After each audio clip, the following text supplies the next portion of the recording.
Hello students, welcome to the channel science by Ekta ma'am. आज की class maths की class आज हम हमारी एक्सरसाइज 5.3 को कंप्लीट कर लेंगे। पिछली 2-3 क्लासेस से हम एक्सरसाइज 5.3 को कंप्लीट कर रहे हैं। आज की क्लास में खास बात यह है कि आज जो हम क्वेश्चन करने वाले हैं एक्सरसाइज 5.3 के, ये सभी क्वेश्चन जो हैं 3 to 4 मार्क्स के क्वेश्चन हैं, प्लस बोर्ड एग्जाम्स में आने वाले क्वेश्चंस हैं। इनमें से कई क्वेश्चंस बोर्ड एग्जाम्स में आ चुके हैं, इसलिए आज की क्लास इस एक्सरसाइज के सबसे इम्पोर्टेंट जो क्वेश्चंस हैं वो हम आज की क्लास में कंप्लीट करेंगे। साथ ही साथ आज हम इस एक्सरसाइज को कंप्लीट कर लेंगे ताकि अगली क्लास में एक नए चैप्टर को स्टार्ट कर पाएंगे। तो चलिए टाइम को वेस्ट नहीं करते हैं और आज की क्लास को स्टार्ट करते हैं। पिछली क्लास में हमने क्वेश्चन नंबर 14 तक क्वेश्चंस कंप्लीट कर लिए थे, तो आज हम पढ़ते हैं क्वेश्चन नंबर 15 से। टोटल 20 क्वेश्चन है हमारी एक्सरसाइज में, 15 से लेके 20, 6 के 6 क्वेश्चन हम आज की क्लास में कंप्लीट कर लेते हैं। सो चलिए let's proceed to question number 15।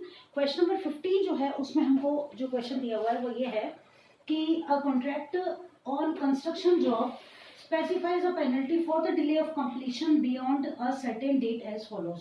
यानी कि कोई कॉन्ट्रैक्टर है या कॉन्ट्रैक्ट कंस्ट्रक्शन का काम चल रहा है और वहाँ पर अगर काम कंप्लीट नहीं होता है तो पर डे के अकॉर्डिंग वहाँ पर कुछ पेनल्टी लगती है। पेनल्टी के जो चार्जेस हैं वो किस हिसाब से हैं उनको देखते हैं कि पहले दिन अगर काम डिले हो जाता है तो पेनल्टी लगती है 200 रुपीज। फर्स्ट डे पेनल्टी है 200 रुपीज।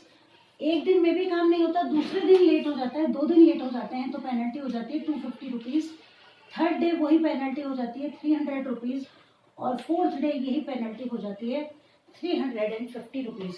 यानी कि जितने दिन काम लेट होता जाएगा उतने ही 50 रुपए के हिसाब से पेनल्टी बढ़ती जाएगी और इस तरह सो ऑन ये पेनल्टी स्टार्ट रहेगी। आगे क्वेश्चन हमें ये दे रहा है, पूछ रहा है कि how much money the contractor has to pay as a penalty if he delayed the work by 30 days. अब इस तरीके से मान लीजिए कि कोई मकान का काम चल रहा है, मान लीजिए कि मेरे ही मकान का काम चल रहा है और कॉन्ट्रैक्टर जो है वो काम को अगर 30 दिन लेट कर देता है तो इस कंडीशन के अकॉर्डिंग उसे टोटल कितने रुपए पेनल्टी के रूप में मुझे देने होंगे। तो देखिए यहाँ पर क्वेश्चन देखकर ये तो समझ आ गया होगा, हमारी एपी बन गई, ये हमारी एपी हो गई, एन की वैल्यू हमारे पास आ गई 30। हमें ये पता करना है कि 30 डेज के अंदर ये कॉन्ट्रैक्टर अगर इस काम को, इस कंस्ट्रक्शन को 30 दिन लेट कर देता है तो कितने रुपए ये एज पेनल्टी देगा। तो सबसे पहले हम हमारी एपी लिख लें। क्या बन गई हमारी एपी, और इस तरह ये हमारी एपी तैयार हो गई। क्या क्या जानकारी हमें मिल गई वो चेक कर लें। ए हो गया हमारा 200, क्लियर। टी की वैल्यू लिखें, डी कितना हो जाएगा 250 माइनस 200 दैट इज 50। डी की वैल्यू हो गई 50। एन की वैल्यू कितनी है, कितने दिन 30 डेज। तो हमें क्या निकालना है एस 30, यानी 30 दिन लेट होने पर कॉन्ट्रैक्टर कितने पैसे एज अ पेनल्टी देगा। फॉर्मूला याद कर लो, n/2 और 2a plus n minus 1 into D. ये फॉर्मूला इसलिए लगाया क्योंकि लास्ट टर्म हमें दी हुई नहीं है, ठीक है। n/2 30/2, 2 इंटू ए की वैल्यू लिखो 200 प्लस 30 माइनस 1 इंटू डी की वैल्यू लिख दो 50। ये कट गया 15 बार, ये हो गया 400, ये हो गया 29 इंटू 50, क्लियर। यहाँ आ गया 15, ये हो गया 400 प्लस मल्टीप्लाई कर दो 0, 5 9 जा 45, कैरी 4, 5 2 जा 10 और 4 14, 15 मल्टीप्लाइड बाय 5 0 8 और 1, 1850 को आपको मल्टीप्लाई कर देना है किससे, 15 से। और अब मल्टीप्लाई करके देख लेते हैं अपन। 1850 को 15 से मल्टीप्लाई करना है, 0 75 कैरी 7, 127 जोड़े 127 कैरी 12, 15 25 और 2 27। यानी कि कॉन्ट्रैक्टर को 30 दिन काम लेट अगर हो जाता है तो 27,750 रुपीज एज अ पेनल्टी जिसका भी मकान बन रहा है उसको देने पड़ेंगे। अच्छे से देख लो क्वेश्चन को। ये first day second day penalty के रूप में हमने लिख दिए, डी हमने निकाल लिया, इसमें से इसको लेस करके 50, एन 30 डेज दे रखा है इसलिए 30 लिख दिया, एस एन की वैल्यू हमने फाइंड आउट कर ली। और अब हम चलें अगले क्वेश्चन की तरफ, क्लियर। अगला क्वेश्चन जो है ये मान के चलो कि बहुत ही ज़्यादा इम्पोर्टेंट क्वेश्चन, जिसको हर एग्जाम में आप 10th क्लास में है तो क्लास टेस्ट होगा तो भी ये क्वेश्चन आपसे पूछा जाएगा, हाफ ईयरली में भी पूछा जा सकता है और क्या पता बोर्ड एग्जाम में भी इस बार पूछ लिया जाए। तो क्वेश्चन नंबर 16 को देखते हैं। देखिए क्यों है ये क्वेश्चन इंपॉर्टेंट, ध्यान से देखो कि सम ऑफ ₹700, कुल कितने रुपए हैं, 700 रुपीज हैं किसी व्यक्ति के पास, has to be used for given 7 cash prizes to the student for their overall academic performance। 7 prize देने हैं और कितने रुपए हैं टोटल, 700 रुपए, यानी n की वैल्यू हमें कितनी दे रखी है 7, तो हम ये कह दें कि 100 रुपए बांट देते हैं ना, सबको 700 रुपए हो जाएंगे। लेकिन ऐसा नहीं है, क्योंकि क्या होता है कि बच्चों के एकेडमिक परफॉर्मेंस सबके अलग है। यहाँ एक कंडीशन है कि प्राइस को किस हिसाब से बांटा जाना है। अब कंडीशन क्या है वो देखिए, कंडीशन ये है कि if each prize is 20 less than the preceding price, find the value of each of the prizes. हर दूसरा प्राइस पहले प्राइस से 20 रुपए कम है, यानी कि पहला प्राइस अगर A रुपीज है तो दूसरा प्राइस कितना हो जाएगा, A माइनस 20, तीसरा प्राइस हो जाएगा A minus 20 that is A minus 40। समझ में आ गया। और इस तरह ये प्राइस कितने हैं टोटल, 7, और इस वजह से यहाँ हमको इस फॉर्मूले का यूज करना पड़ेगा, वरना तो सीधा सीधा था कि 700 रुपए हैं, 7 बच्चों में बांटने हैं तो सबको 100 रुपए दे देते हैं। लेकिन बच्चों की कोई फर्स्ट रैंक आएगा, कोई सेकंड आएगा, तो फर्स्ट टू 7th रैंक है, तो जितने पैसे फर्स्ट रैंक वाले को मिलेंगे उतने 7th रैंक वाले को नहीं दिए जाएंगे। तो अब अपन प्राइस निकालें, देखो 4th प्राइस कितना हो जाएगा, A माइनस 40 में फिर 20 जोड़ दो 60, 5th प्राइस हो जाएगा A माइनस 80 और 6th प्राइस हो जाएगा A माइनस कितना हो जाएगा 20, 40, 60, 80, फर्स्ट सेकेंड, हाँ ठीक है। तो इस तरीके से हमने ये सारे प्राइस फाइंड आउट कर लिए। अच्छा, पहला जो प्राइस था वो हो गया A, फिर हो गया 3rd प्राइस, और हर प्राइस कितना है लास्ट में, लास्ट वाली प्राइस से 20-20 रुपए कम होता जा रहा है। 1 2 3 4 5 6, ये हो गया A माइनस 100 और 7th प्राइस हमारा हो जाएगा A माइनस 120। क्लियर, ये तो हो गए हमारे सारे प्राइजेस।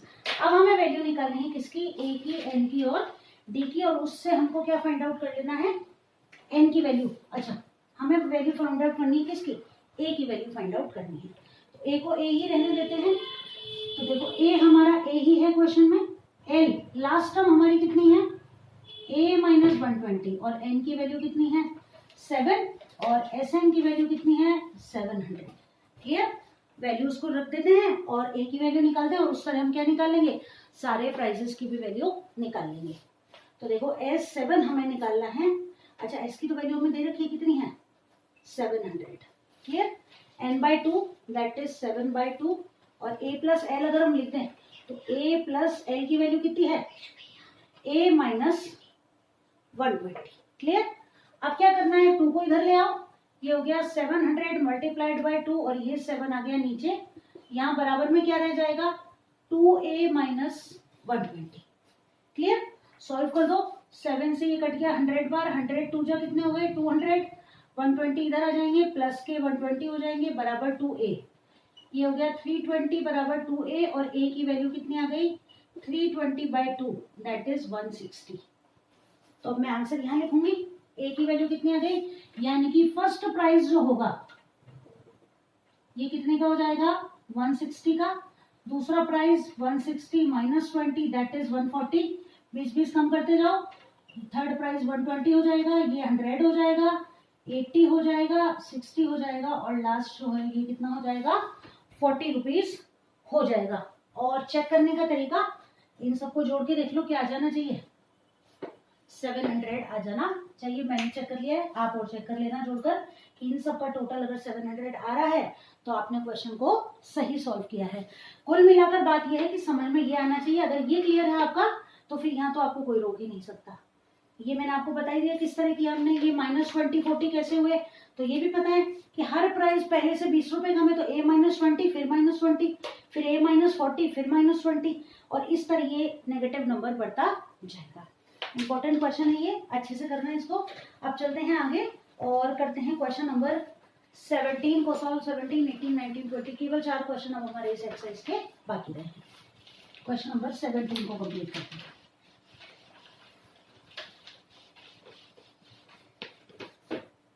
क्वेश्चन नंबर 17 देखिए कि किसी स्कूल के अंदर स्टूडेंट्स जो है वो प्लांट पेड़ लगाने की सोच रहे हैं, और पेड़ लगाने की सोच रहे हैं उसमें एक कंडीशन क्या है कि रिड्यूस एयर पॉल्यूशन को कम करने के लिए पेड़ लगाने की सोच रहे हैं। It was decided that the number of the trees that each section of the class will plant will be the same as the class in which they are studying. यानी कि बात यह है कि क्वेश्चन नंबर कौन सा है, question number है हमारा 17, कि जो क्लास है ना उतने ही वो पेड़ लगाएंगे। जैसे कि फर्स्ट क्लास है तो 1 ही पेड़ लगाएंगे, सेकंड क्लास है तो 2 पेड़ लगाएंगे, थर्ड क्लास है तो 3 पेड़ लगाएंगे, ये कंडीशन है। लेकिन उसमें क्या है बात कि और क्लास टोटल कितनी है, 12 तक है। हर क्लास के कितने सेक्शन है स्कूल में, 3 सेक्शन है। तो how many trees will be planted by all the students. ठीक है, तो देखिए क्लास कहां से कहां तक है, फर्स्ट से लेके 12 तक। ठीक है, अगर मैं ऐसे लिख दूं ठीक रहेगा, लेकिन कंडीशन क्या है कि हर क्लास के कितने सेक्शन हैं, और ये हो गए नंबर ऑफ ट्रीज। क्लियर। अब हर क्लास के कितने सेक्शन हैं, 3, तो यहां सब में 3 तो आ जाएगा। ठीक है ना, 3 से तो सारे मल्टीप्लाई हो ही जाएंगे, और होगा क्या कि लास्ट के अंदर इनको अपन मल्टीप्लाई करते जाएंगे। जैसे यहाँ 1 से मल्टीप्लाई होगा, यानी कि पहली क्लास कितने पेड़ लगाएगी, 3। यहाँ भी 3 है, किससे मल्टीप्लाई होगा, 2 से, कितने हो जाएंगे, 6। यहाँ हो जाएगा 3 into 3 9, 3 into 4 12, 3 into 5 15, 3 into 6 18, 3 into 7 21, 3 into 8 24, 3 into 9 27, 3 into 10 30, 3 into 11 33, और 3 इंटू 12 36। एकदम इसी तरीका, हर क्लास के 3 सेक्शन थे और नंबर ऑफ क्लास से मल्टीप्लाई कर दिया, यानी कि हमारे पास ए की वैल्यू आ गई कितनी, 3, डी की वैल्यू कितनी आ गई, 6 - 3 दैट इज 3, और एन की वैल्यू हमारे पास कितनी है, 12। टोटल क्लासेस कितनी है हमारे पास, 12। क्लियर। और क्या आ गया हमारे पास, लास्ट नंबर भी आ गया, कितना है, 36। ऐसा निकालने के लिए चाहिएगा ना, तो एल की वैल्यू कितनी आ गई, 36। अब S12 निकाल दो, n/2 यानी कि 12/2, a प्लस एल यानी कि 3 + 36, 2 6 12 कट गया, 6 मल्टीप्लाइड बाय 39, 6 9 54, कैरी 5, 6 3 18 और 5 23। ये क्वेश्चन तो इतना सही है, बस जो चीजें हमें क्वेश्चन को सॉल्व करने के लिए चाहिए वो थोड़ा सा ढंग से समझने की जरूरत है। ये 36 कैसे आया मालूम चल गया, ये 3 मैंने क्यों लिखा ये पता है, ये क्लास हो गई, मल्टीप्लाई कर दिया, ये निकाल दिया लास्ट में, बस क्वेश्चन तो बस इतना सही है। लेकिन ये जो है ये सही निकालना हमको आना चाहिए, तब जाकर हमारा क्वेश्चन ठीक होगा। आप केवल 3 क्वेश्चन बचे, 18 19 और 20। चलिए 18 को कंप्लीट कर दें।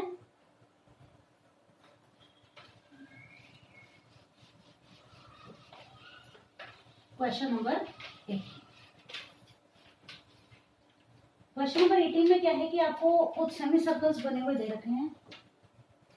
क्वेश्चन नंबर 18, ये देखिए इस तरीके से कुछ सेमी सर्कल्स बने हुए हैं,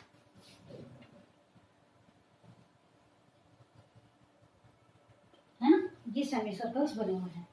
अब क्या है क्वेश्चन हमारा कि अ spiral is made up of successive semi circle, successive मतलब एक के बाद एक सेमी सर्कल्स हैं, which centers alternately A B starting with the center A।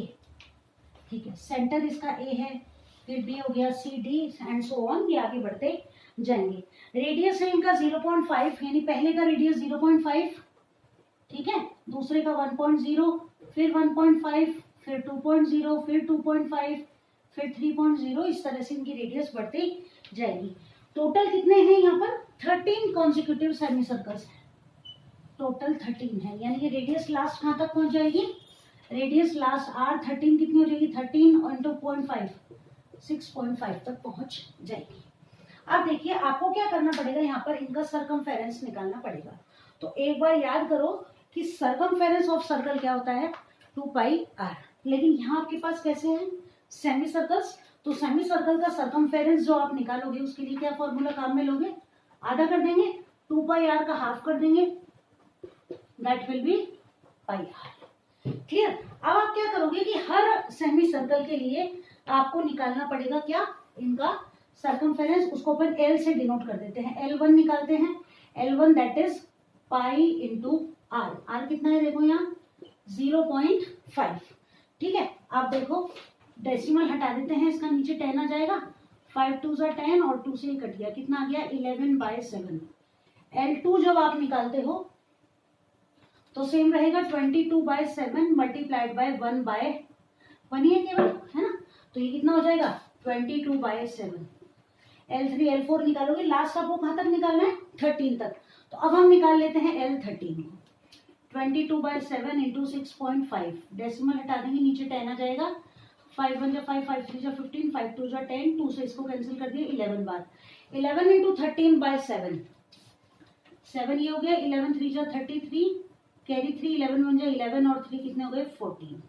अब ये जो L13 आपने निकाला, ये तो आपने क्या निकाल दिया, ये आपने निकाल दिया L, जो कि क्वेश्चन में हमको चाहिएगा।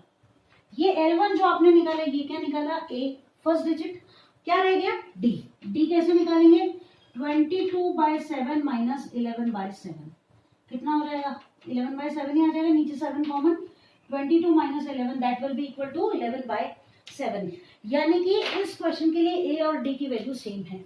अब आपको क्या निकालना है, क्वेश्चन आपसे पूछ रहा है कि what will be the total length of the spiral made by all the 13 semi circles, तो S13 हमको निकालना है, S13 की वैल्यू निकाल दो, n/2, 2 इंटू A की वैल्यू लिखो 11/7 2A प्लस n-1, n कितना है 13 -1 और D की वैल्यू भी कितनी है 11/7।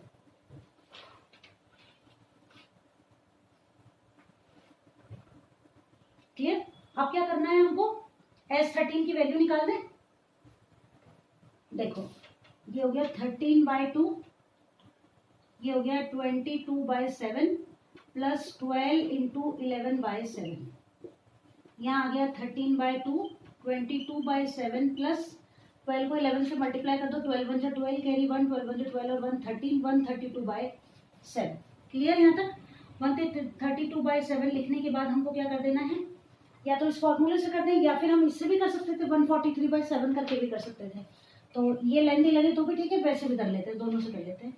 13/2 इंटू ये आ गया 7, 2 और 2 4, 13 14 और ये 15, काटने 7 की टेबल से 7 2 जा 14, 7 2 जा 14, 2 से ये कट जाएगा 11 बार, 13 into 11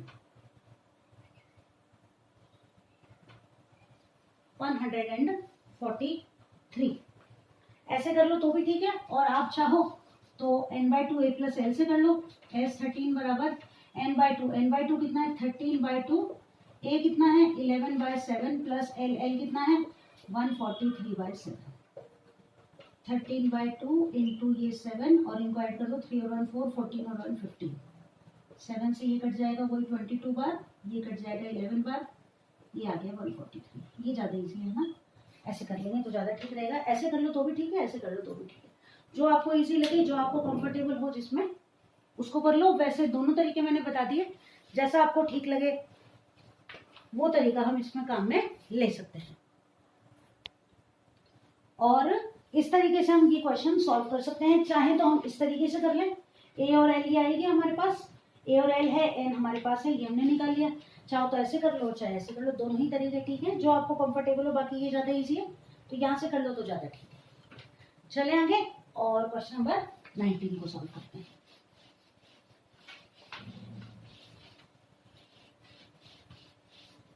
question number 19, question number 19 है 200 logs are stacked in the following manner। 200 logs, लकड़ी के लट्ठे हैं कितने 200, और उनको किस तरीके से जमा रखा है कि सबसे नीचे में 20 है, फिर 19 है, फिर 18 है, और इस तरह इनको जमा रखा है। आगे क्वेश्चन पूछ रहा है हमसे कि in how many logs are 200 logs placed and how many logs are there in the top row, कि ये जो 200 लॉग्स हैं इनको इस तरीके से जब हम जमाएं तो टोटल कितने तो रोज बनेंगी, और जो सबसे ऊपर वाली रो होगी उसके अंदर कितने लॉग्स होंगे। क्लियर, ये हमारा क्वेश्चन हो गया। अब हमको क्या क्या चाहिए क्वेश्चन में वो हम देखते हैं। हमारे पास सबसे पहली बात ए है 20, डी है हमारे पास कितना 19 minus 20 that is equals to -1।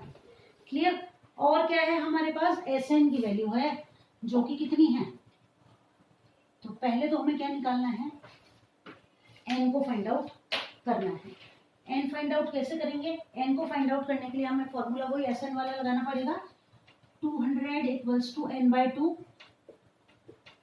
2 into a plus n minus 1 into D.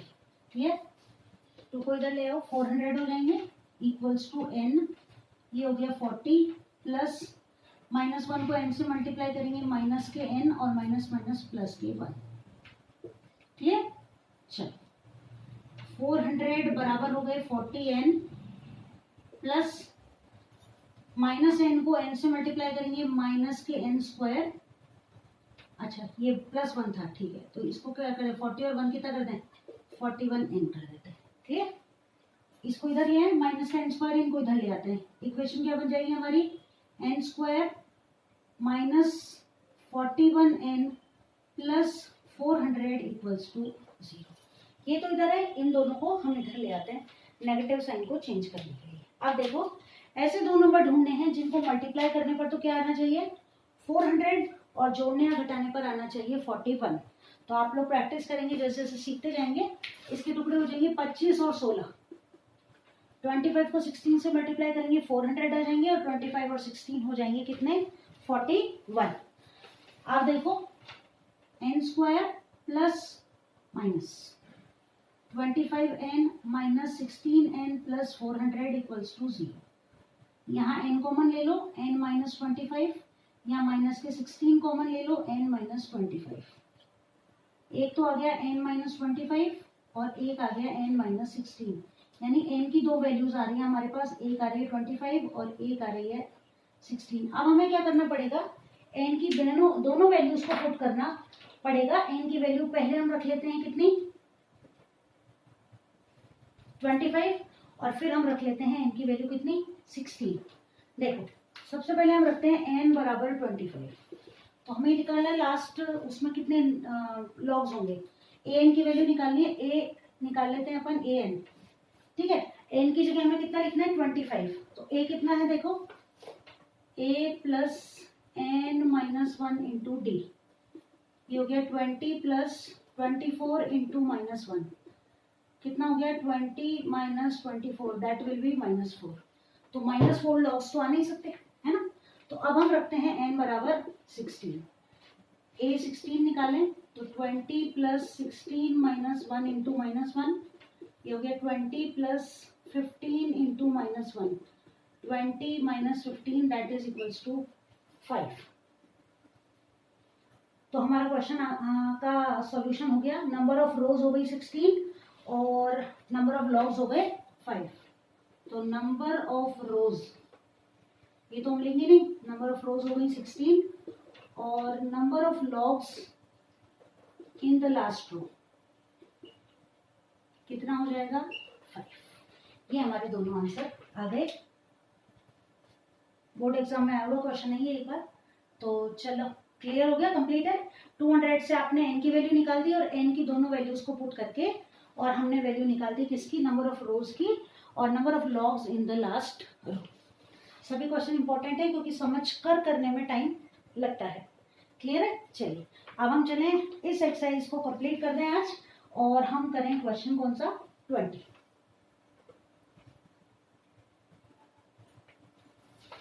चलिए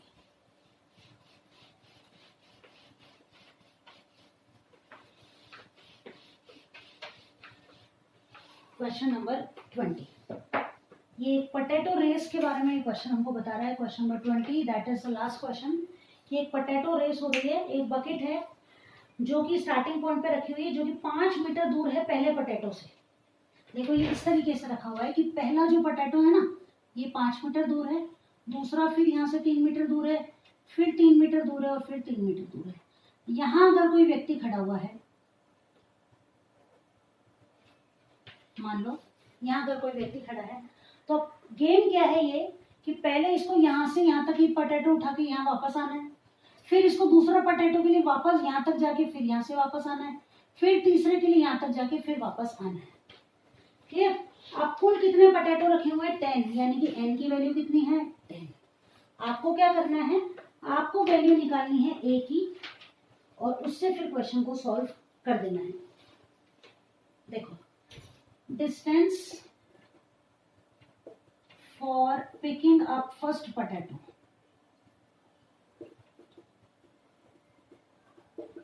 कितना चलेगा? कोई बच्ची है या बच्चा है जो भी है, ठीक है, 5 यहाँ जाएगी, 5 यहाँ, तो 5 × 2 कितना चले? 10 मीटर। लेकिन अब दूसरा पोटैटो जब लेके जाएगी तो डबल तो जाएगी भाई, यहाँ जाके वापस आएगी, तो 2 से तो मल्टीप्लाई करना है, लेकिन किसको करना पड़ेगा? अब यहाँ से लेके यहाँ तक चलना पड़ेगा ना। 5 + 3 हो जाएगा, कितना हो गया? 2 × 8, कितनी चलेगी अब? 16। अब तीसरा पोटैटो लाने के लिए कितना चलना पड़ेगा?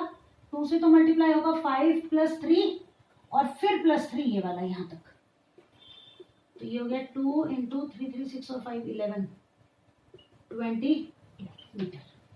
अब ये हम क्यों कर रहे हैं? ये हम इसलिए कर रहे हैं ताकि हमें मिल जाए किसकी वैल्यू? हमारी एपी की वैल्यू।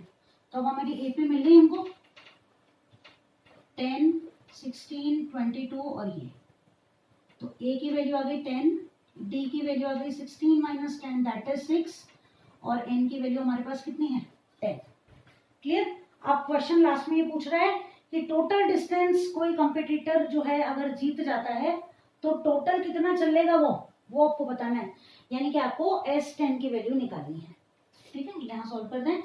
S10 बराबर n/2, यानी कि 10/2, 2 × a कितना है? देखो 10 प्लस n - 1 × d की वैल्यू कितनी है? 6। ये काट दिया आपने 5 बार, ये हो गया 20, ये हो गया 9 × 6, 5 × 20 + 54, 5 × 74, 5 को 74 से मल्टीप्लाई कर दीजिए, कितना आ जाएगा? 5 × 4 = 20, कैरी 2, 5 से 35 और 2 370 मीटर। तो total distance covered by a competitor to complete this potato race will be equal to 370 meter. कुल मिलाकर उसको कितना चलना पड़ेगा? 370 मीटर चलना पड़ेगा। इजी था क्वेश्चन, और आज की एक्सरसाइज इंपॉर्टेंट है। आज जो हमने क्वेश्चन किए 6 के 6 वो भी बहुत ज्यादा इंपॉर्टेंट है। सीधे 3 और 4 नंबर के क्वेश्चन ये आपसे एग्जाम में पूछे जाते हैं, हाफ ईयरलीज में भी आएंगे और बोर्ड एग्जाम्स में तो पूछे जाने हैं। इसलिए आज हमने एक्सरसाइज कंप्लीट कर ली 5.3 और 5th चैप्टर इसके साथ ही हमने कंप्लीट कर लिया।